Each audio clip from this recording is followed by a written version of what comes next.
štete, neslavan debi. Žao mi je svih nas igrača, pogotovo navijača, i kada smo gubili 2-0, 1-0, 2-1, bili su uz nas i posle utakmice. Mislim da smo olako primili golove, imamo 7 dana da se odmorimo, da analiziramo utakmicu i da se dobro pripremimo. Mislim, ne treba sad, kad nama igračima je najteže sad, ne treba da glavu spustimo dole, treba se okrenemo ka sledećoj utakmici. Mislim, nije gotovo još, imamo vremena, imamo snage i moći.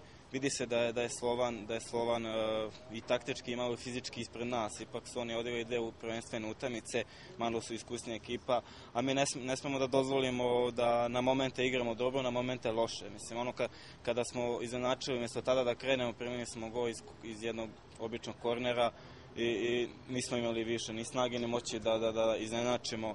Tako da, kažem, opet imamo dosta vremena, nije sve gotovo, trebaju navijači da veruju u nas, prvi put igramo zajedno, prva zvanična utakmica, tako da ja verujem u nas i treba se dobro odmoriti, analiziramo utakmicu pred početak one utakmice.